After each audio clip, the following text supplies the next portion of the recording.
The causal argument concerns the probability that parameters cancel. But there's something strange about assigning probabilities to parameters.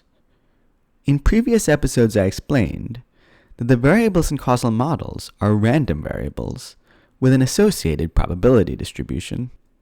Given a causal model and probability distribution, the causal parameters are fixed, at least when the effect is identified. And this is confusing, since in debates over cancellation, people often talk about the parameters varying. But parameters don't vary. They're fixed. Let's return to Daniel Steele's example from the last episode, in which a city tries to reduce speeding by hiring more police. In this model, the probability of speeding given road improvements is fixed. Omitted causes of speeding get lumped into the error term. But the effect does depend on the number of police, which we can include in an augmented model. This model can represent how the effect of road improvements on speeding depends on the number of police. Now here's the subtle part.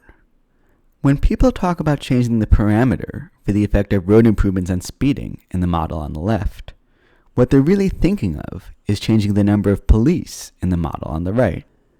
And this means that we can talk about the probability of the parameter by referencing the probability distribution for the police variable.